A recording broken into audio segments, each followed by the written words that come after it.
कोलकाता के आरजीकर अस्पताल में ट्रेनी महिला डॉक्टर के साथ रेप और हत्या मामले में इंसाफ की मांग को लेकर देश भर में प्रोटेस्ट हो रहे हैं और इस मामले में लगातार नए खुलासे हो रहे हैं। इस बीच इस केस में गिरफ्तार हुए अपराधी संजय को लेकर बड़ी बात सामने आई है। ये बातें सामने आई थीं कि जिसे इस मामले में आरोपी के तौर पर पकड़ा गया वो हॉस्पिटल का ही आदमी था, लेकिन अब मालूम हुआ है कि रेप मर्डर केस का आरोपी संजय रॉय अस्पताल का कर्मचारी नहीं है, लेकिन इसके बावजूद उसे अक्सर अस्पताल में देखा जाता है। आरोपी संजय रॉय कोलकाता पुलिस के साथ वॉलंटियर का भी काम करता था। उसकी सभी विभागों तक पहुंच थी। रिपोर्टों के अनुसार रॉय हॉस्पिटल में एक रैकेट से जुड़ा था। वो मरीजों के रिश्तेदारों से सरकारी अस्पताल में बिस्तर न मिलने पर पास के नर्सिंग होम में बिस्तर खोजने के लिए पैसे लेता था। नियमित पुलिसकर्मी न होने के बावजूद रॉय अपने संपर्कों का इस्तेमाल कर कई बार पुलिस बैरक में भी रुक चुका है।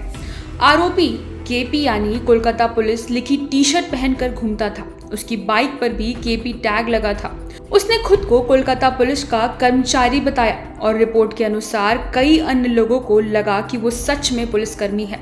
वहां की मीडिया रिपोर्ट्स के अनुसार पुलिस द्वारा पूछताछ करने के बाद तुरंत रॉय ने अपना अपराध स्वीकार कर लिया और इसने कोई पछतावा नहीं दिखाया और बेपरवाही से कहा, अगर तुम चाहो तो मुझे फांसी पर लटका दो।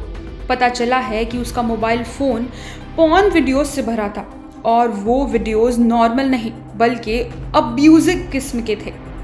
रॉय को हॉस्पिटल में लगे सीसीटीवी कैमरे में शुक्रवार सुबह करीब 4 बजे इमरजेंसी बिल्डिंग में घुसते हुए देखा गया था, जिसके बाद उसे गिरफ्तार कर लिया गया। महिला डॉक्टर का शव कुछ घंटों बाद उसी बिल्डिंग में मिला। एक और बड़ा सुराग पीड़ित के शव के बगल में मिला। वो था ब्लूटूथ हेडसेट।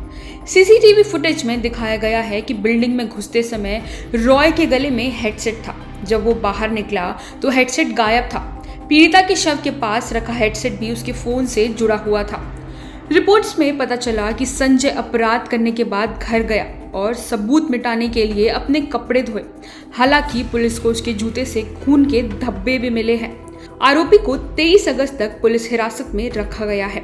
डॉक्टर के रेप मर्डर से पूरे देश में गुस्सा और न्याय की उम्मीद दिखाई दे रही है। बीते दिन इंसाफ की मांग को लेकर देश भर में डॉक्टर्स हड़ताल पर चले गए हैं।